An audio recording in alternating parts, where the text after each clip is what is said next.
नमस्कार, आप देख रहे हैं मार्केट हॉटलाइन। मैं हूं दीपाली और मैं हूं विवेक। और इस समय मार्केट की स्थिति पर नजर डालें तो मार्केट काफी खराब दौर से गुजरता हुआ दिख रहा है। हालांकि यूरोपियन मार्केट्स जिस तरह से खुले हैं उसके बाद थोड़ी सी रिकवरी निचले स्तरों से दिखाई दे रही है। और इस समय निफ्टी अगर देखें तो करीब 94 अंक नीचे है और सेंसेक्स करीब 236 अंक नीचे है। और बैंकिंग पार्टिसिपेशन आज काफ़ी ज़्यादा रहा है मार्केट में, खासतौर से जो प्राइवेट बैंक्स हैं और जो अन्य सरकारी बैंक्स हैं, काफ़ी तगड़ी पिटाई होती हुई दिखाई दी है। और इंटरेस्ट सेंसिटिव स्पेस में ऑटो और जो रियल्टी स्पेस है हमारे साथ मौजूद हैं सीनियर टेक्निकल एनालिस्ट दी मार्केट से आपके सभी सवालों का जवाब देने के लिए। लेकिन सबसे पहले शो में शामिल होने का तरीका आपको बता देते हैं। अगर आपके पास किसी भी शेयर पर कोई सवाल है, हमारे शो का हिस्सा बनना चाहते हैं, एक्सपर्ट एडवाइस लेना चाहते हैं, तो एसएमएस कीजिए, मार्केट लिखिए, अपना सवाल आप लिखिए और भेज दीजिए 57575 पर। एसएमएस आप कर सकते हैं। इसके अलावा फोन लाइन के जरिए भी इस शो का हिस्सा बन सकते हैं आप, वो भी लाइव। टोल फ्री नंबर है 180018035545, दूसरा नंबर है 012042582237। तो आप एसएमएस और फोन लाइन के जरिए शो का हिस्सा बन सकते हैं। एक्सपर्ट की ओर भी रुख करेंगे, लेकिन इस बीच मार्केट पर वहीं निफ्टी परसेंटेज लूजर्स पर नजर डाले तो इनफैक्ट 52 वीक लो पर ज्यादातर बैंकिंग स्टॉक्स 52 वीक लो की कैटेगरी में शामिल है। कैनरा बैंक है, बैंक ऑफ इंडिया है, इसके अलावा फेडरल बैंक है। कई स्टॉक्स 52 वीक लो पर कामकाज कर रहे हैं। विवेक, साफ तौर पर कह सकते हैं जो आरबीआई ने डिसीजन लिया कल, उसका जो जर्क है, जो इम्पैक्ट है, नेगेटिव इम्पैक्ट है, काफी हेवीली बैंकिंग स्टॉक्स पर देखने को मिल रहा है। बिल्कुल दीपाली। और अगर देखें तो आज बैंकिंग स्टॉक्स में सबसे ज्यादा पार्टिसिपेशन दिख रहा है और रियल्टी और ऑटो भी। क्योंकि रियल्टी स्पेस का ज्यादा निफ्टी में या सेंसेक्स में वेटेज नहीं है, इसलिए जो मार्केट में गिरावट का कारण है वो बैंकिंग स्पेस का सबसे ज्यादा है कंट्रीब्यूशन। और उसके बाद देखें तो ऑटो स्पेस कुछ हद तक लीड करने की कोशिश कर रहा है। Canara bank, bank of India, yes bank, जैसा कि आप देख सकते हैं स्क्रीन पर, येस बैंक की सबसे ज्यादा पिटाई होती हुई दिखाई दी है। हालांकि आज कंपनी के नतीजे आए, नतीजे ठीक थे, लेकिन थोड़ा सा एनपीए जरा से बहुत ही कम बढ़े हैं, लेकिन उसका इंपैक्ट काउंटर पर दिखाई दे रहा है। साथ ही अगर देखें तो UCO bank, DCB, syndicate bank, Vijaya bank, सभी में गिरावट देखने को मिल रही है। बिल्कुल, वही कई अहम नतीजे भी आने हैं आज। येस बैंक का तो नतीजे आए अनुमान से अच्छे रहे, लेकिन उसके बावजूद भी जो गिरावट थी येस बैंक के शेयर में, वो वहां से पुल बैक स्टॉक ने नहीं लिया, बल्कि और गहराते हुए गिरावट दिखाई दी।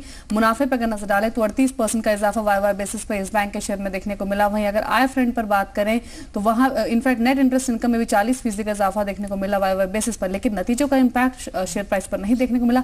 अभी भी 50 अंक नीचे कामकाज कर रहा है। वहीं विवेक, ऑटो स्पेस पर बात करना चाहेंगे। हीरो मोटोकॉर्प की भी आज नतीजे आने हैं और अनुमान है कि नतीजे यहां भी वीक रह सकते हैं। डिमांड फ्रंट पर जो पूरा ऑटो स्पेस है, काफी कंसर्न्स यहां पर बने हुए हैं। लगातार नतीजे आ जाने उससे पहले काफी यहां पर दबाव देखने को मिल रहा है साफ तौर पर।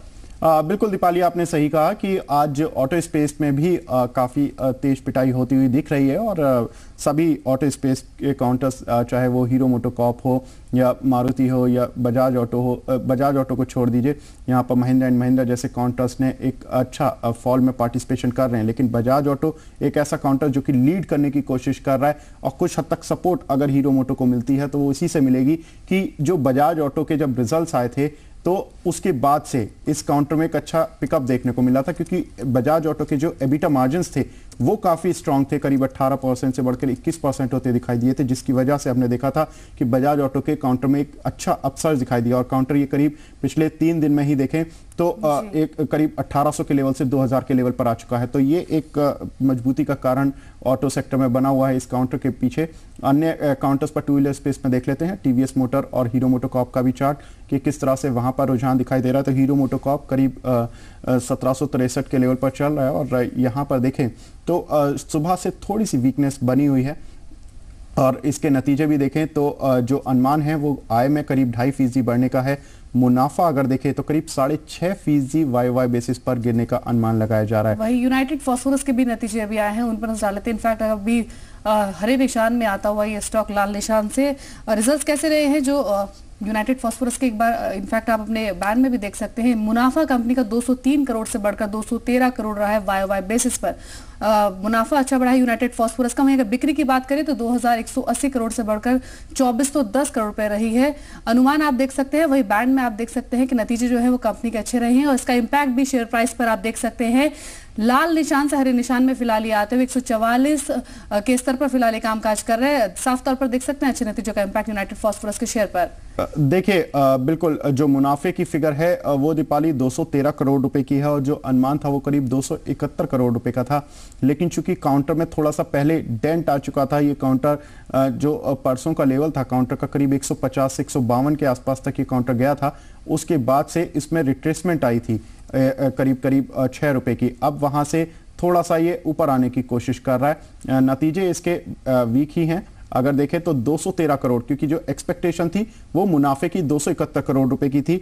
अन्य आय या और जो हेड्स होंगे उसके बारे में अवगत कराएंगे हम कि किस तरह से देखने को मिल रहा है। बिल्कुल, लेकिन अगर शेयर प्राइस पर नजर डालें तो अब 1.25% ऊपर यूनाइटेड फास्फोरस का शेयर कामकाज कर रहा है। इस बीच वॉकहार्ट के शेयर पर भी नजर डालना चाहेंगे। सुबह से ही भारी गिरावट वॉकहार्ट के शेयर में देखने को मिली है। अभी भी 18.5% की गिरावट शेयर में देखने को मिल रही है। अप्रैल से अब तक काफी नेगेटिव न्यूज फ्लो शेयर में बरकरार है। यूएस एफडीए से लगातार इंपोर्ट अलर्ट इसको मिलते रहे हैं और इसका इंपैक्ट भी इसके शेयर प्राइस पर देखने को मिला है। 3 महीने में लगभग 62% ये टूट चुका है और अभी भी 18% गिरावट देखने को मिल रही है वॉकहार्ट के शेयर में। दिन के निचले स्तरों पर फिलहाल कामकाज कर रहा है वॉकहार्ट।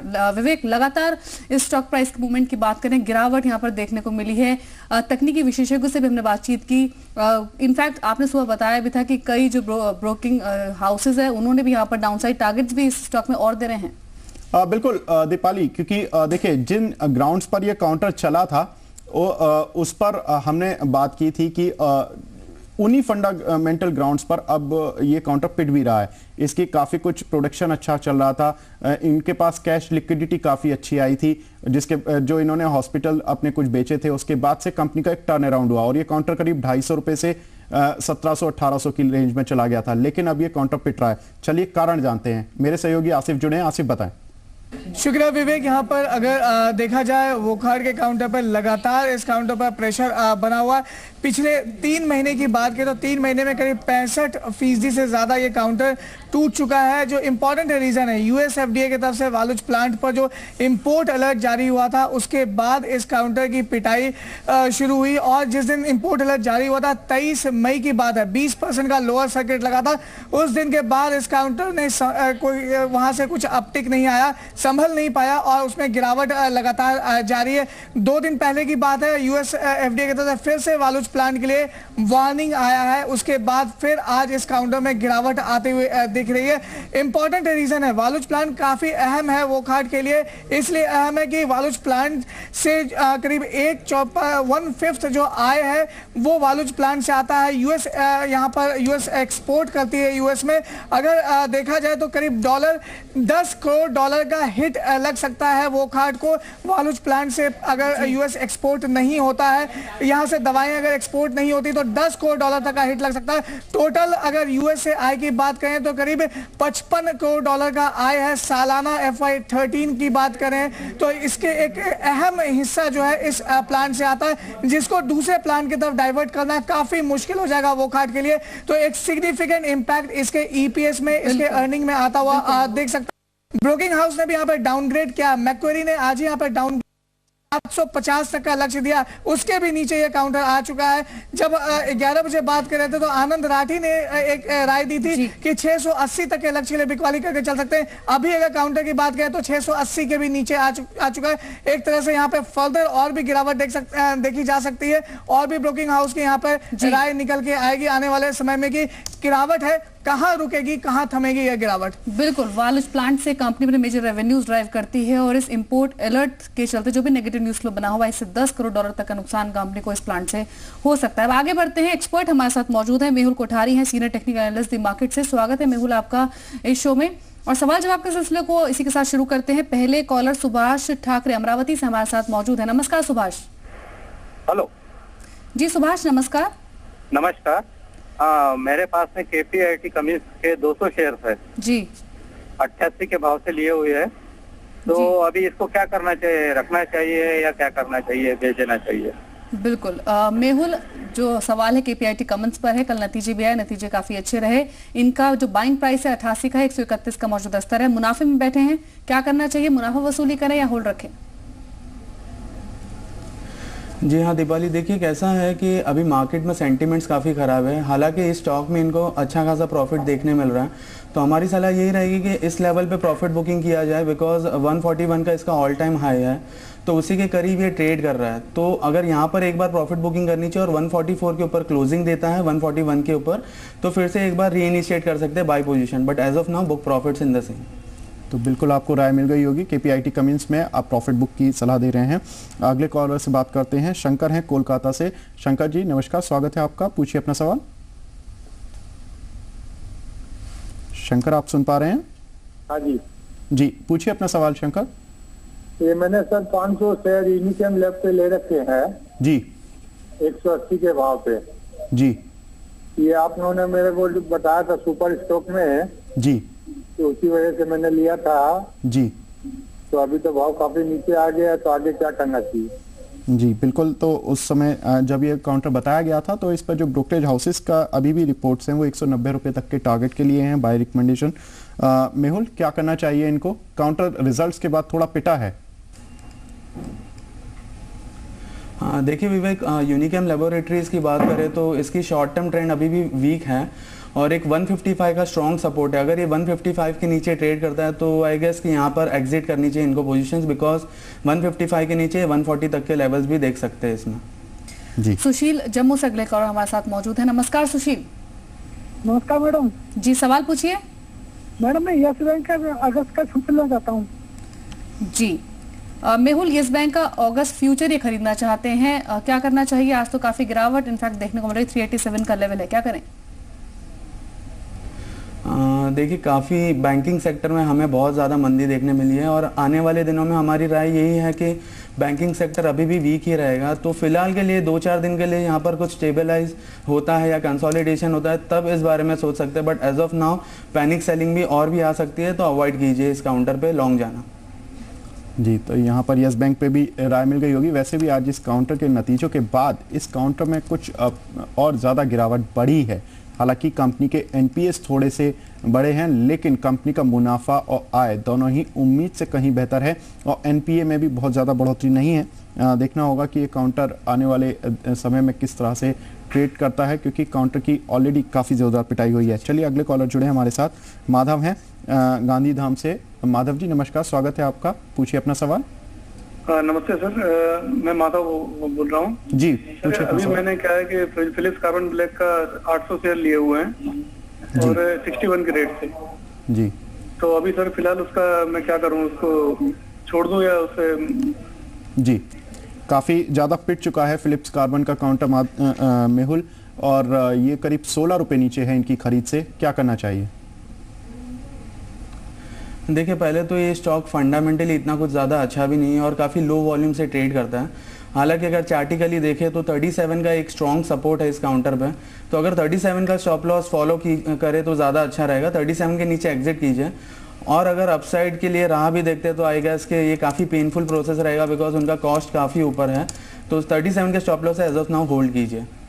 जी चलिए इसी के साथ यहाँ रुकेंगे थोड़ी देर के लिए, वापस लौटेंगे तो कुछ और कॉलर्स से बातचीत करेंगे। एक्सपर्ट भी हमारे साथ मौजूद हैं, आप देखते रहिए ये शो। लेकिन एक बार फिर इस शो से जुड़ने का तरीका आपको बता देते हैं। अगर आपके पास किसी भी शेयर पर कोई सवाल है तो आप हमें एसएमएस कीजिए, मार्केट लिखिए, अपना सवाल आप लिखिए और भेज दीजिए 57575 पर। इसके अलावा आप फोन लाइन के जरिए भी इस शो का हिस्सा बन सकते हैं, वो भी लाइव। टोल फ्री नंबर है 1800-180-3545, दूसरा नंबर है 012042582337। बिल्कुल ब्रेक पर जाने से पहले इस समय एक बार देख लेते हैं डॉलर के मुकाबले रुपए में जोरदार मजबूती देखने को मिल रही है, और रुपए पर ये जो मजबूती के लिए स्टेप्स उठाए गए थे आरबीआई की तरफ से, ये कहीं ना कहीं सुचारू रूप से काम करते हुए दिख रहे हैं और इस समय रुपया उच्चतम स्तर की तरफ आता हुआ दिख रहा है और 53 पैसा इस समय रुपया मजबूत हुआ है। और रुपए के जो कदम आरबीआई ने उठाए थे ये काफी कुछ आरबीआई को सपोर्ट करते हुए दिख रहे हैं। 59.23 के लेवल पर रुपया आ चुका है और इस पर आगे क्या होगा, रुपए पर क्या रहेगी आगे की चाल, और अब रुपए को आधार मानते हुए जो रुपए से प्रभावित कंपनियां हैं उन पर क्या करना होगा। एक छोटा सा ब्रेक लेते हैं, उसके बाद जायजा लेते हैं।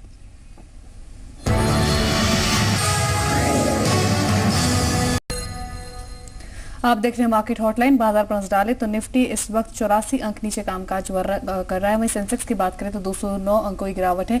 एनएसए मिड कैप 129 अंक नीचे कामकाज कर रहा है। आगे बढ़ते हैं, कॉलर्स से बातचीत करते हैं और अगले कॉलर विजय दिल्ली से हमारे साथ मौजूद हैं। नमस्कार विजय, क्या सवाल है आपका, पूछिए। मैंने 2 लाख रुपए इन्वेस्टमेंट करनी है जी अपना IDFC और डिश टीवी में 6 महीने के लिए। क्या नजरिया आपका? 6 महीने का नजरिया है जी। मेहुल 1 लाख रुपए ने निवेश करने हैं बाजार में। IDFC और डिश टीवी 2 शेयर इन्होंने चुने हैं अगले 6 महीने के नजरिए से। डिस्क्लेमर भी देना चाहेंगे, डिश टीवी जो इन्होंने चुना है निवेश के लिए, ये एसएल समूह की कंपनी है जिसके माध्यम से ये चैनल भी आप देख रहे हैं। क्या इनको निवेश करना चाहिए मौजूदा स्तर पर जिस तरह के हालात बाजार में IDFC और डिश टीवी? क्या राय होगी आपकी? हाँ देखिए दीपाली, IDFC और डिश टीवी का सवाल करें तो यहाँ पर ट्रेंड थोड़ी वीक है। तो टेक्निकल फंडामेंटली काफ़ी अच्छी कंपनीज हैं, लेकिन टेक्निकली अभी भी थोड़ी स्ट्रेंथनिंग बाकी है। तो हमारे हिसाब से अगर 1-2 महीना रुक जाए तो ज़्यादा अच्छा रहेगा, बिकॉज यहाँ से और भी लोअर लेवल्स दोनों ही स्टॉक में देखने मिल सकते हैं। अगर स्पेसिफिकली बात करें तो IDFC 137 के ऊपर बाई करें, और डिश टीवी में अगर लॉन्ग जाना है तो 61 के ऊपर ही बाई करें। जी, तो यहाँ पर दोनों ही काउंटर्स पर राय मिल गई होगी। अब बात करते हैं पंकज से, सूरत से जुड़े हैं। पंकज नमस्कार, स्वागत है आपका, बताइए अपना सवाल। सर मेरे पास हमारे में जो 2027 में लिया है और मुझे 1 साल का नजरिया है कि कैसा रहेगा। देखिए काफी कुछ अच्छा प्रॉफिट्स आपको ऑलरेडी मिल चुका है। मेहुल 9000 पे ये काउंटर लिया है, 14000 पर चल रहा है, 5000 रुपए का सीधा प्रॉफिट है। ऐसा जो शानदार रिटर्न होता है कम ही काउंटर्स में मिलता है। अब क्या करना चाहिए इनको? जी हाँ विवेक, मैं काफ़ी सहमत हूँ इस बात से। देखिए MRF एक ऐसा स्टॉक है जो पोर्टफोलियो बिल्डिंग के लिए काफ़ी अच्छा है और फंडामेंटली भी कंपनी काफ़ी स्ट्रांग है। लेकिन अगर इतना अच्छा खासा प्रॉफिट मिल रहा है तो हमारी सलाह यही रहेगी कि एक बार प्रॉफिट बुक करना चाहिए, बिकॉज आने वाले दिनों में या कुछ महीनों में 15,500 भी जा सकता है। बट वहाँ से एक अच्छा खासा इसमें सेलिंग प्रेशर आ सकता है, बिकॉज काफ़ी नेगेटिव डाइवर्जेंस दिखाई दे रहे हैं स्टॉक में। तो यहाँ पर प्रॉफिट बुक किया जाए, यही सलाह रहेगी। जी, और आगे बढ़ते हैं, कुछ और कॉलर से बातचीत करते हैं। अगले कॉलर हमारे साथ, इनफैक्ट SMS हमारे पास है आनंद का कोल्हापुर से। LIC हाउसिंग मौजूदा स्तर पर ये खरीदना चाहते हैं। मेहुल क्या करना चाहिए? दीपाली, LIC हाउसिंग को फिलहाल के लिए अवॉइड करना चाहिए, बिकॉज मंथली चार्ट्स पर उसने अभी अभी फ्रेश सेलिंग दिखानी शुरू कर दिया है। तो अगर लोअर लेवल इसकी बात करें तो ये 190 के करीब भी आ सकता है। तो 190 के करीब अगर आता है यहाँ पर निवेश करना चाहिए 170 के स्टॉप लॉस से। But as of now avoid going long in LIC। चलिए, तो LIC में आपको राय मिली होगी। वैसे भी इंटरेस्ट सेंसिटिव स्पेस में सेलिंग देखने को मिल रही है। LIC हाउसिंग में अभी भी आप अवॉइड की ही राय रखें, यानी कि इसमें खरीदारी ना करें कम से कम। अब अगले कॉलर जुड़े हैं हमारे साथ, राजेश हैं कोलकाता से। राजेश जी नमस्कार, पूछिए अपना सवाल। Good afternoon. मैं ये जानना चाहता हूँ कि टाटा स्टील और कितनी कम जा सकती है। मतलब मैंने 50 quantities at the rate of 275 में बाई। जी, तो आप इसको कितने दिन तक होल्ड कर सकते हैं? मैं 3 साल के लिए टारगेट किया हूँ। क्या इस लेवल पे और बाई करनी चाहिए या?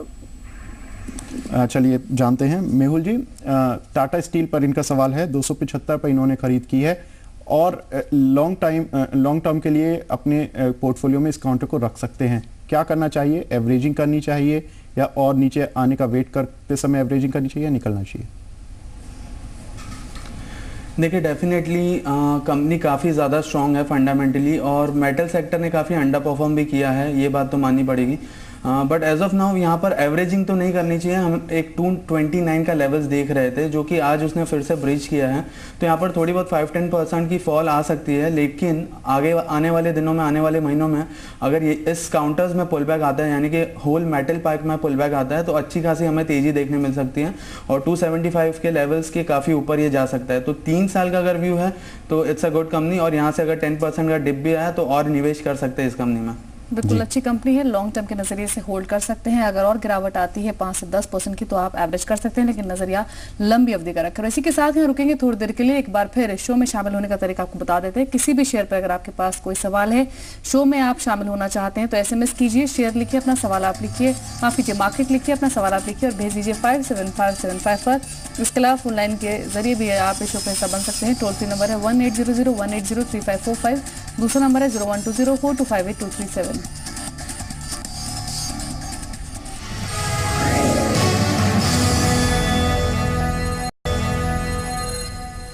ब्रेक के बाद आपका स्वागत है। मार्केट की तरफ रुख करें तो इस समय गिरावट बनी हुई है, करीब 92 अंक निफ्टी नीचे है और सेंसेक्स करीब 230 अंक नीचे है। एक बार नजर डाल रुपी पर दोबारा से, रुपी में कुछ जो वीकनेस बनी हुई थी अब वो रिकवर हो रहा है और कहीं ना कहीं स्ट्रेंथनिंग आ रही है आज के सत्र में जो RBI ने कदम उठाए हैं। कुछ खबरें भी हैं इस तरह की कि आज कुछ विदेशी बैंकों ने और जो सरकारी बैंक है उन्होंने डॉलर की बिकवाली की है, जिसकी वजह से रुपए में आज ये स्ट्रेंथ कुछ हद तक देखने को मिल रही है। वैसे भी RBI ने जो कल रात कदम उठाए हैं उसका कहीं ना कहीं असर बैंक्स की लिक्विडिटी पर देखने को मिलेगा। CRR के लिए जो उन्होंने रिजर्व रेशो बढ़ाया है, जो रिजर्व का पीरियड बढ़ाया 70% से बढ़ाकर 99% किया है, 99% उनको अपना डेली रिजर्व मेंटेन करना होगा CRR का। इससे सिस्टम से करीब 4 से 5 हजार करोड़ रुपए की लिक्विडिटी सक होगी।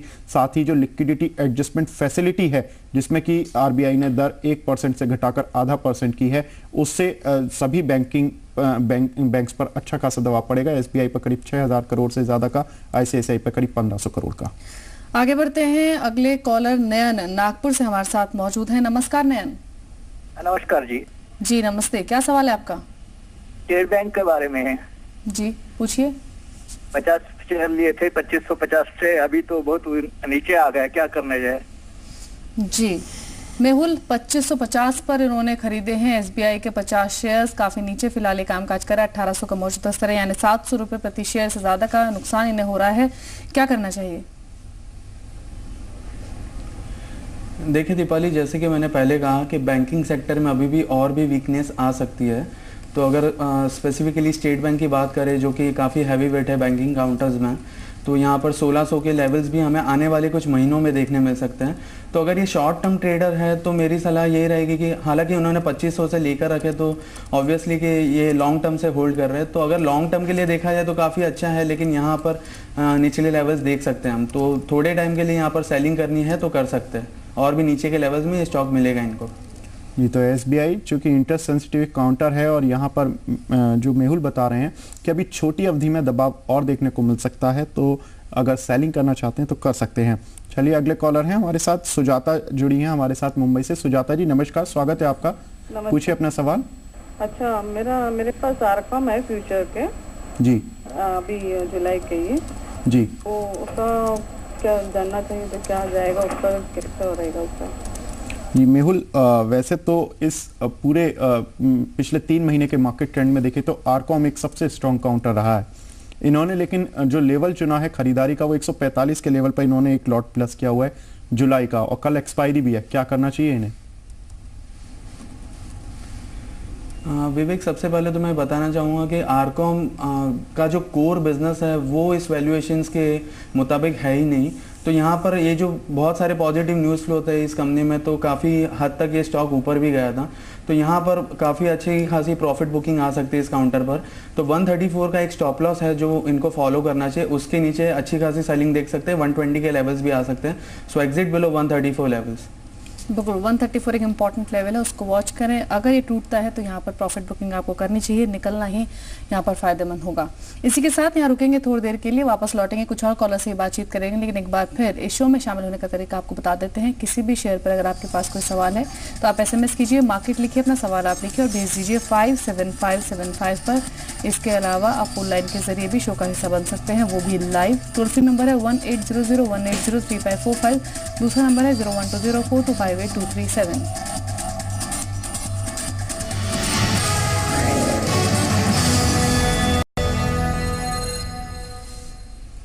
चलिए ब्रेक के बाद आपका स्वागत है। अब इस समय देखें तो मार्केट की स्थिति में तो कोई बदलाव नहीं है, लेकिन आपकी ट्रेडिंग स्थिति कैसे बदल सकती है वो है हमारी खास पेशकश हर घंटे मुनाफा।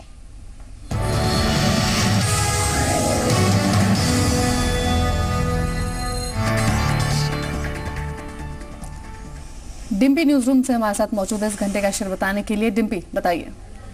यूफ्लेक्स को शॉर्ट करके चल सकते हैं। असल में यूफ्लेक्स एक कमज़ोर काउंटर है और इसकी अहमियत इसी से लगाई जा सकती है कि ये 2009 यानी कि 4 साल पहले जो इसने एक नया लो टेस्ट किया था उसको ब्रेक करने की टेंडेंसी पे आ चुका है। लगातार इसके अंदर सेल कॉल्स बनी है, सेल कॉल्स काम भी करती हुई दिखी है और हमने भी इस पर सेल ही रखा है। ये 55 के लेवल को अगर आज ब्रेक करता है और इसके नीचे बना रहता है तो ये बहुत अच्छा एक स्ट्रक्चर है जिस पे हर रोज़ शॉर्ट करके पैसा बनाया जा सकता है, क्योंकि इसने जो कि 4 साल के इंपॉर्टेंट सपोर्ट है उसको भी ब्रेक कर देगा। सिर्फ और सिर्फ टेक्निकल बेसिस पर, मोमेंटम के बेसिस पर एक काउंटर चुना गया है और इसमें 55 के नीचे की आज की क्लोजिंग काफ़ी अहमियत रखती है। हमने जो टारगेट रखा है वो 1 घंटे का, वो 53 का है और 57.50 का एक स्टॉप लॉस भी दिया है कि अगले 1-1.5 घंटे में अगर कोई भी मोमेंटम आपको मिले आप इसका फ़ायदा उठा सकते हैं। लेकिन 55 के नीचे रहने का मतलब ये काउंटर अपने आप में बहुत वीक स्ट्रक्चर में कन्वर्ट हो जाएगा।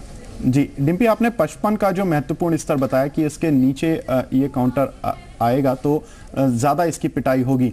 तो आपने, चूंकि आप चार्ट भी काफ़ी बारीकी से देखते हैं, तो ये जो चार्ट बता रहा है 55 के नीचे ये कितना नीचे जा सकता है? 53 तो आपने आज का लक्ष्य दिया है। अगर इसको पोजिशनल, अगर कोई निवेशक इसमें फंसा हुआ है तो वो कहाँ तक देखे इसमें? देखिए, अगर 55 ब्रेक होता है तो नियर बाय सपोर्ट तो कहीं है नहीं, क्योंकि काउंटर जो है अपना वीकली बेसिस पर जो इसके चार्ट्स में एक ड्रॉ किया था हमने 2009 का सपोर्ट, वो भी ब्रेक कर देगा, यानी कि 4 साल के इंपॉर्टेंट सपोर्ट को ब्रेक करेगा। इसका मतलब जो रिएक्शन है काउंटर के अंदर डाउनफॉल वो काफ़ी ज़्यादा बढ़ जाएगी जब तक कोई बड़ी खबर या फिर मैनेजमेंट की तरफ से कुछ डैमेज कंट्रोल की स्थिति नहीं बनती है। नहीं तो एक काउंटर के अंदर नुकसान 20%, 30% तक भी एक्सटेंड हो सकता है 55% ब्रेक होने पर, क्योंकि 55 एक अहम सपोर्ट है। जैसे हमने कहा वीकली चार्ट पर ड्रॉ करने पर आपको साल 2009 के आंकड़े मिलेंगे जो कि 55 का सपोर्ट देते हैं। ये डॉट उसी के लेवल के आसपास कामकाज करे, ब्रेक होने पर नुकसान बढ़ेगा। जी शुक्रिया डिम्पी स्टॉक को बताने के लिए। तो यूफ्लेक्स अगले 1 घंटे के लिए बिकवाली करके चले, लक्ष्य रखे 53 का। आगे बढ़ते हैं, उमा शंकर जमशेदपुर से हमारे साथ मौजूद हैं बातचीत करने के लिए। स्वागत है उमा शंकर आपका। क्या है आपका सवाल, पूछिए। नमस्कार मैडम। जी नमस्ते, सवाल पूछिए। मैडम भेल लिया हुआ मेरा जो है 236 रुपए के रेट में 300 शेयर है जी, और तो कितने समय के लिए रख सकते हैं? मैडम नवंबर का लिया हुआ है तो अभी और बने रह सकते हैं या निकल जाए यहाँ से? जी, मेहुल 236 पर इन्होंने खरीदा है, नवंबर की इनकी बाइंग है। बाइंग प्राइस से काफी नीचे स्टॉक आ चुका है। लगभग इनको अगर बातचीत करें तो 80-90 रुपए का नुकसान पर शेयर इनको हो रहा है। क्या करना चाहिए मौजूदा स्तरों पर? देखिए, मौजूदा हालात में ये काउंटर काफ़ी वीक है। अगर देखा जाए तो एक 160 का सपोर्ट है, नियर टर्म सपोर्ट था। अगर वो ब्रेक करता है तो 150 के लेवल्स भी देखने मिल सकते हैं। हालांकि 150 का लेवल मैं कहूँगा कि क्लोजली वॉच करें। 150 अगर ब्रेक करता है तो एक बार के लिए काउंटर से एग्जिट करना चाहिए। जी चलिए, तो इस पर राय मिल गई होगी। BHEL के काउंटर में पिटाई भी काफ़ी समय से काफ़ी ज़्यादा चल रही है और ये अपने नए लोस की तरफ बढ़ रहा है। काउंटर अभी भी वीक बना हुआ है। यहाँ पर इसी बीच में कुछ बयान आए हैं जो कि स्टेट बैंक ऑफ इंडिया के हेड के हैं, जो कि उन्होंने कहा है कि 30 जुलाई को जो क्रेडिट पॉलिसी समीक्षा है उसमें CRR रेट पर कोई बदलाव की उम्मीद नहीं है और जो इस समय प्रेशर है वो लिक्विड म्यूचुअल फंड्स पर ज़्यादा है और ये जो RBI की तरफ से उठाए हुए कदम हैं ये टेम्परेरी हैं, यानी कि छोटी अवधि के लिए रहेंगे। दीपाली, हमने काफ़ी ज़्यादा काउंटर्स में पिटाई भी आती हुई देखी। SBI चूंकि एक देश का लीडिंग बैंक है, इनके हेड के बयान काफ़ी महत्वपूर्ण होते हैं एक इंटरेस्ट सेंसिटिव स्पेस में, तो काफी अहम खबर इस समय मार्केट के लिए। बिल्कुल काफी अहम खबर। इस तरह से भी उन्होंने कहा है, जिस तरह का अंदेशा लगाया जा रहा था कि जिस तरह से जो RBI के कदम उठाए गए हैं उसके बाद कर्ज लेना महंगा हो सकता है, इस पर भी SBI की ओर से बयान आया है कि ब्याज दरों पर इसका कोई असर नहीं होगा। जो भी RBI ने कदम उठाए हैं, ये भी कहा है कि जो स्टेप्स लिए हैं वो टेम्पररी हैं, यानी कहीं ना कहीं कह सकते हैं कि जितना डेंट बैंकिंग स्टॉक्स पर देखने को मिला है उससे घबराने के शायद इस लेवल पर जरूरत नहीं, क्योंकि जो भी स्टेप्स लिए गए हैं जिसकी वजह से गिरावट है वो टेम्पररी है। आगे बढ़ते हैं, रुक करते हैं जी बिजनेस की एक्सक्लूसिव खबर का।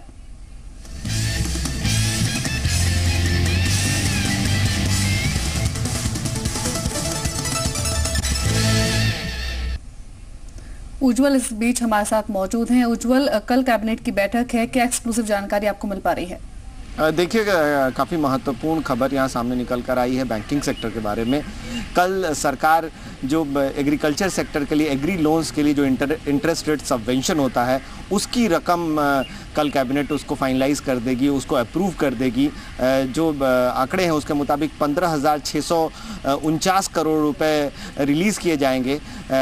एग्री लोन्स के लिए किसानों को 7% की दर से के ब्याज पर लोन दिया जाता है और डिफरेंशियल प्राइस सरकार सब्सिडी के रूप में देती है। इसी के तहत 15,649 करोड़ का सबवेंशन कल इशू कर सकती है कैबिनेट, उस पर फैसला ले सकती है। इसमें से 3,900 करोड़ के करीब नाबार्ड को दिए जाएंगे और जो कि रीजनल रूरल बैंक्स में भी इसको डिस्ट्रीब्यूट करेगी।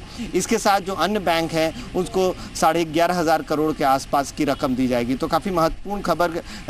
करीब भारी संख्या में 3 से 4 लाख किसान जो कि इस सबवेंशन का फ़ायदा उठाते हैं, इंटरेस्ट रेट सबवेंशन का फ़ायदा उठाते हैं, उनको इस सबवेंशन की रकम से फ़ायदा होगा। बिल्कुल उज्जवल, काफ़ी अहम खबर है और काफ़ी अहम दिन ये आप खबर लेकर आए हैं, क्योंकि आज मार्केट चूंकि बैंक्स में सबसे ज्यादा पिटाई कर रहा है और उसके पीछे कारण है कि उनकी लिक्विडिटी कुछ हद तक सक हो रही है। और अगर ये 11,500 करोड़ जो आप बता रहे हैं कि प्राइवेट बैंक्स और सरकारी बैंक्स को मिलेंगे नाबार्ड के अलावा, तो ये उनकी लिक्विडिटी को कुछ हद तक सुधार सकता है। लेकिन उज्जवल, इसमें अहम सवाल है कि जब ये अप्रूवल मिलेगी, अगर इस पर मोहर लग जाती है कैबिनेट की कल, तो उसके बाद कितने दिन का प्रोसेस होगा जिसमें कि इनको रकम मिल पाएगी? देखिए, जो रकम है वो 15 दिन से 2 हफ्ते में नोटिफाई हो, जब भी ये कैबिनेट का डिसीजन हो जाएगा तब रकम रिलीज़ की जाएगी। लेकिन विवेक, उससे महत्वपूर्ण होता है ऐसी कोई भी खबर आती है तो बैंक का एक जो क्रेडिट इन्हांसमेंट का जो बैंक की कैपेसिटी होती है वो बढ़ जाती है और जो बैंक्स जो सबवेंशन वाले सेक्टर्स में वो अपना हाथ रोक कर चल रहे होते हैं उसमें कहीं ना कहीं उनको राहत मिलती है। तो कल अगर ये सबवेंशन की रकम रिलीज करने की सरकार बात करती है तो एक तरह से क्रेडिट एक्सपेंशन की एक सहूलियत बैंकों को मिलेगी और अगर देखें तो वाकई एक राहत होगी, क्योंकि ये सबवेंशन की रकम तय हो जाएगा कि बैंकों के पास जल्द ही आने वाली है। शुक्रिया उज्जवल। तो बैंकिंग क्षेत्र के लिहाज से काफी महत्वपूर्ण ये खबर है। कैबिनेट की कल बैठक है और खबर इस तरह से मिल रही है, एक्सक्लूसिव जानकारी इनफैक्ट जी बिजनेस को मिल रही है कि बैंकों को 15,000 करोड़ का राहत पैकेज मिल सकता है। जो किसानों को सस्ता कर्ज दिया जाता है उसकी भरपाई के लिए राहत पैकेज दिया जा सकता है। नाबार्ड, रीजनल रूरल बैंक्स के अलावा सरकारी बैंक्स को भी ये मदद मिल सकती है। आगे बढ़ते हैं, कॉलर से बातचीत करते हैं और अगले कॉलर अनुराग गुड़गांव से हमारे साथ मौजूद हैं। नमस्कार अनुराग। अनुराग, आपको आवाज मिल रही है, अपना सवाल पूछिए। मेरा क्वेश्चन है, मेरे पास 5,000 शेयर्स हैं सुजलॉन एनर्जी के at a price of 19 rupees.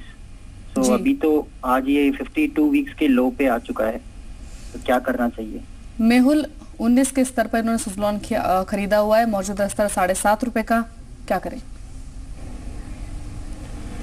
देखिए दीपाली, माफ़ी चाहूँगा, इस स्टॉक में ना ही टेक्निकली कुछ भी बचा है और ना ही फंडामेंटली। तो जब तक फंडामेंटली इस कंपनी का कुछ भी रिवाइवल नहीं होता, अगर कुछ भी मैनेजमेंट आकर नहीं बोलती, तो तब तक ये स्टॉक में वीकनेस ही रहेगी। 19 के लेवल्स यहाँ से काफ़ी ज़्यादा दूर हैं, तो बेहतर यही होगा कि किसी फंडामेंटल से राय ली जाए और यहाँ पर एक बार के लिए टेक्निकली तो स्टॉक एग्जिट करना चाहिए। बिल्कुल, तो ये एक राय एक्चुअली टेक्निकल है और मेहुल अक्सर देखे तो 19 रुपए पर भी इस काउंटर को कहा जाता था कि ये कंपनी में काफ़ी ज़्यादा गिरावट है, खत्म हो चुका है लगभग काउंटर, और अब 7 रुपए पर आ चुका है। अब तो बिल्कुल ही वैल्यूएशन भी अगर देखें या कंपनी की फाइनेंशियल्स देखें तो सभी बहुत ज़्यादा डेंटेड हैं। कंपनी सबसे ज़्यादा कर्ज की समस्या से जूझ रही है, उसको रिफाइनेंस करने की कंपनी ने बहुत कोशिशें भी की हैं, लेकिन शायद एनालिस्ट कम्युनिटी को ये अभी तक जो उनके एफर्ट्स हैं मैनेजमेंट के वो बहुत ज़्यादा पसंद नहीं आए हैं, जिसकी वजह से इस काउंटर की पिटाई होती हुई दिखाई दी है। तो फिलहाल जो मेहुल का मानना है वो यही है कि टेक्निकली इस काउंटर से एग्जिट करना है। फिलहाल एक छोटा सा ब्रेक लेते हैं, ब्रेक के बाद और कॉलर से बातचीत करेंगे और मार्केट का भी जायजा लेते रहेंगे कि क्या अब मार्केट में स्ट्रैटेजी बनानी है।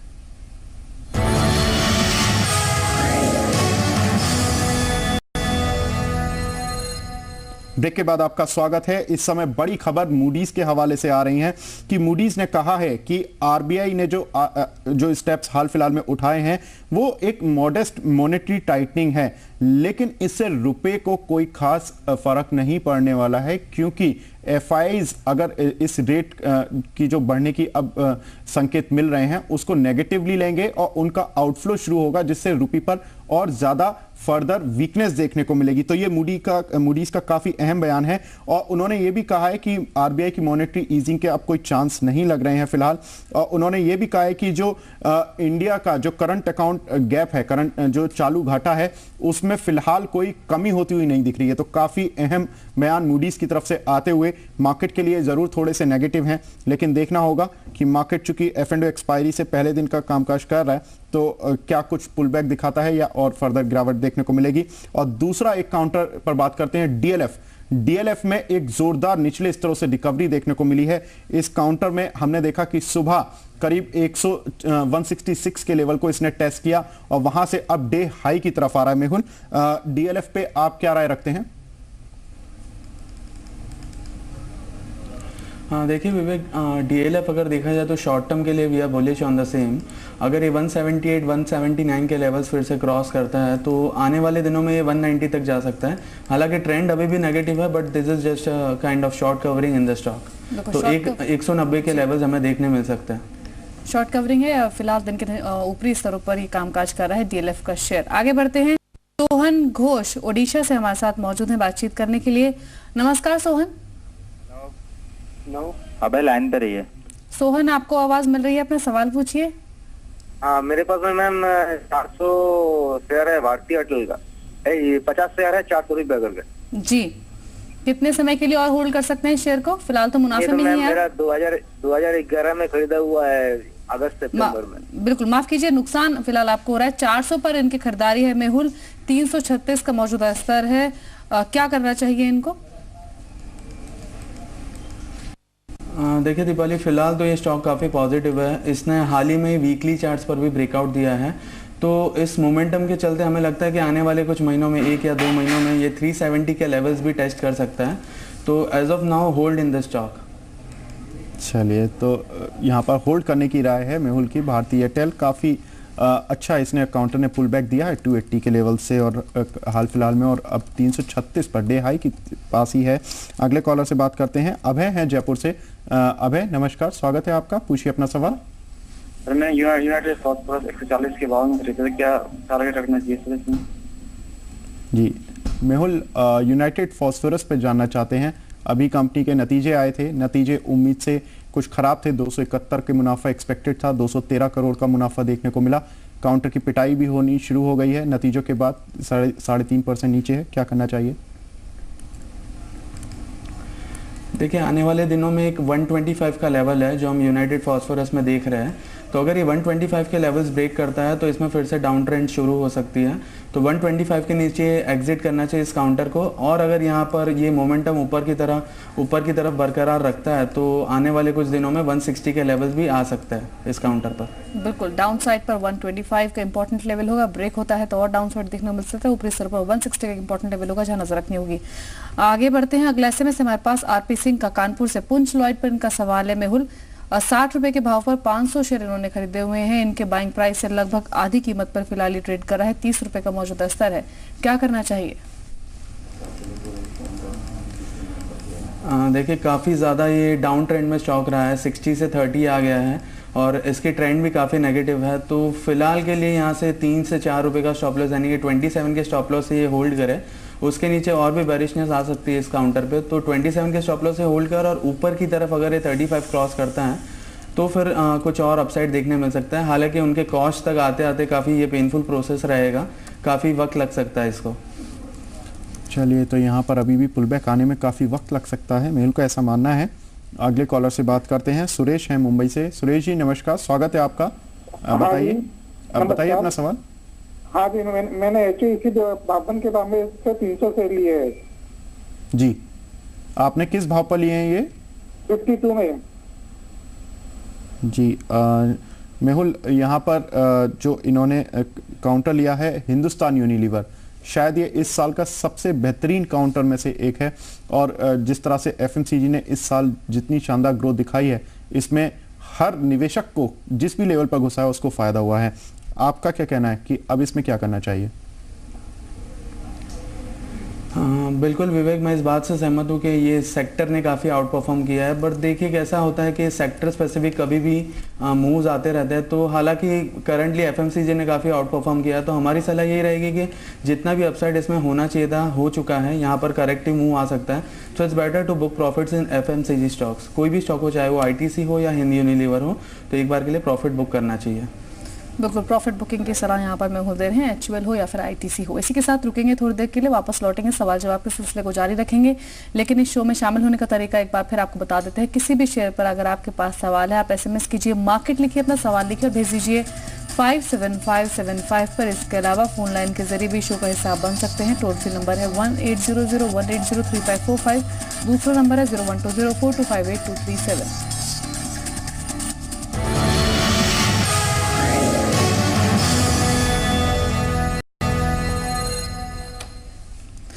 और आप देख रहे हैं मार्केट हॉटलाइन। अभी सीधे रुक करते हैं प्रेस कॉन्फ्रेंस का। यूएस के वाइस प्रेसिडेंट आए हुए हैं और क्या वो बोल रहे हैं, आइए सुनते हैं।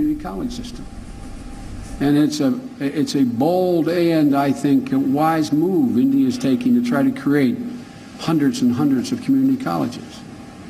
We've also made progress on clean energy, defense cooperation, the partnership between our universities and community colleges. But there remains a gap between what we are doing and what we are capable of, without in any way impacting on either of our country's sovereign decisions, without in any way compromising either of our country's ability to independently decide what course of action we should take on individual issues in the future generally.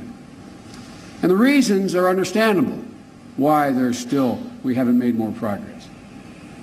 In your country as well as mine, there are still some who have lingering doubts of a Cold War era long gone by. It's time to put those doubts behind us and seize the opportunities ahead of us. Leaders, not bureaucracies, should set the level of our ambition. So let me state it plainly. There is no contradiction between strategic autonomy and a strategic partnership. I'll say it again. There is no contradiction between strategic autonomy and a strategic partnership. Global powers are capable of both. Global powers are capable of both. And it's time we take this relationship to a new level for each of our own well-being. The question is, how do we bridge the gap between this vision and the present reality? You are all practical business women and men. You know ultimately it's how do you operationalize a vision. I'd respectfully suggest that we begin by deepening our economic relationship to help accomplish our overarching individual domestic goals. They are similar, they are common. And our vision and our interest as you look down the road 5, 10, and 20 years, I can see no logical impediment. तो यहाँ पर US के उपराष्ट्रपति बोलते हुए कि जो भारत और अमेरिका के बीच में जो एक ग्लोबल जो अचीवमेंट है, जो भी अपनी पार्टनरशिप्स हैं और उनको पूरा जारी रखने के लिए कोई भी कॉन्ट्राडिक्शन नहीं है। हालांकि ये काफ़ी अहम है क्योंकि आईटी सेक्टर में लेकर कुछ डिफरेंसेस हैं और कहीं ना कहीं जिस तरह से यूएस एफडीए लगातार भारतीय फार्मा में इंपोर्ट अलर्ट जारी कर रहा है, उससे लगता नहीं कि बहुत ज़्यादा डिफरेंसेस नहीं होंगे, लेकिन शायद हो सकता है कि आने वाले समय में कुछ ये डिफरेंसेस कम होते दिखें। चलिए आगे बढ़ते हैं। अगले कॉलर अजीत हमारे साथ मौजूद हैं जम्मू कश्मीर से। अजीत नमस्कार। अजीत, आपको आवाज मिल रही है तो अपना सवाल पूछिए। इन तक शायद संपर्क नहीं हो पा रहा है। सवाल इनका है बैंक ऑफ बड़ौदा पे मौजूदा स्तरों पर खरीदना ये चाहते हैं। एसएमएस के जरिए भी इन्होंने जो जानकारी दी। मेहुल, आपकी क्या राय होगी बैंक ऑफ बड़ौदा पे? आज की बात करें लगभग 4.5% नीचे कामकाज कर रहा है, क्या इन स्तरों पर निवेश करना चाहिए? हाँ देखिए दीपावली, बैंकिंग सेक्टर जो कि मैंने पहले ही कहा कि काफ़ी वीक है, लेकिन बैंक ऑफ बड़ौदा अगर देखें तो शॉर्ट टर्म में 640 635 के लेवल्स आ सकते हैं, तो उसके लिए अगर ट्रेडिंग पर्सपेक्टिव से लेना है तो ले सकते हैं। लेकिन अगर इसमें इन्वेस्टमेंट करना है तो इसमें काफ़ी नीचे के लेवल्स और भी मिल सकते हैं जी। 640 तक के लेवल्स देखने को मिल सकते हैं, नजर रखकर चलें। और आज इतने ही कॉलर शो में शामिल कर पाएंगे। शुक्रिया मेहुल हमें समय देने के लिए, लेकिन जाते हुए आपकी ओर से कोई डिस्क्लोजर? एक्सक्लूसिव में देखिए ऐसा कुछ खास पॉजिटिव तो है नहीं मार्केट में, लेकिन एक ऑटो सेक्टर में हीरो मोटर्स काफ़ी अच्छा लग रहा है और भारतीय एयरटेल अच्छा लग रहा है, तो इस पर इन्वेस्टर्स या ट्रेडर्स देख सकते हैं बाई जाने के लिए। चलिए, शुक्रिया आपका। और इसी के साथ फिलहाल मार्केट हॉटलाइन में इतना ही, और अगला कार्यक्रम होगा वायदा से फायदा, तो आप कहीं मत जाइएगा, देखते रहिए जी बिजनेस। नमस्कार। नमस्कार।